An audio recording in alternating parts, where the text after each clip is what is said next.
Just want to start with your name and where you're from. So Lisa, I'm from Sydney and we're moving into the mowing division with Jims. Now, why did you pick the Jims Mowing division? So just a bit of background. My husband George is an international chef by trade. He's been in the business for 30 years, moved to Australia 4 years ago. COVID hit, which took us a downhill. He decided to open up a handyman business, and with that he picked up some few clients in the gardening, maintenance type of thing. He absolutely loved it. We happened to be one night laying down and on the couch and going through Facebook and pop up Jims Mowing, and he's like, look into that, press that. And I thought, okay. So we've been thinking about it for 3 years and finally built the courage to take the leap of faith. So hence why I'm here to support him. Yeah, let's talk about that aspect. So your partner's doing the business, but you've just come down to support and learn a bit about it as well. So how's it been from a partner's perspective? Because we have a lot of the thing where it might be the husband or the wife, and they go, you can't do that or whatever, and they think I'm going to have to run all these books and all that sort of stuff. So maybe you want to talk about that aspect from a partner. Yeah, so I guess my husband comes with the hands-on, hard-working, and I come with the business name. So yeah, definitely coming. I wouldn't have it any other way.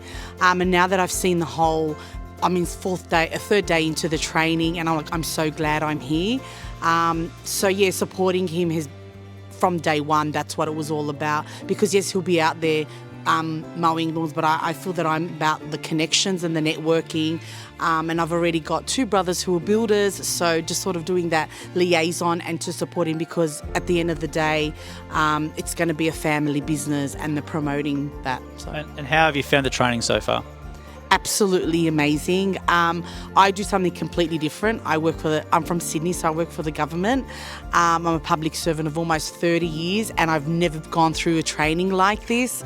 The trainers, it's so great that their stories are authentic, so they're real stories, transparency, and just hearing Jim speak in the morning, and I know he's going to speak this afternoon, the values and his ethics is something that I'm a strong believer of, about the great customer service, because at the end of the day, if we have a happy customer, that reflects and translates into our work. Now, it can be pretty daunting because you think, oh, we're buying a business, we're going to come down from Sydney. It can be a very scary experience, but great thing you committed to it and come down. So is it as scary as what it might seem from the outside coming to do this?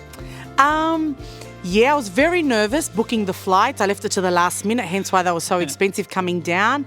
I guess for me is 3 years ago we weren't in the financial position, and even now, like, yes, we saved up. We worked really, really hard, in particular my husband, and I take my hat off to him in terms of being able to put that deposit. I mean, we're going to take the option of finance. Yes, we've saved some money, but we also don't want to cut ourselves short. He's excited. I'm nervous for him, but I'm also excited.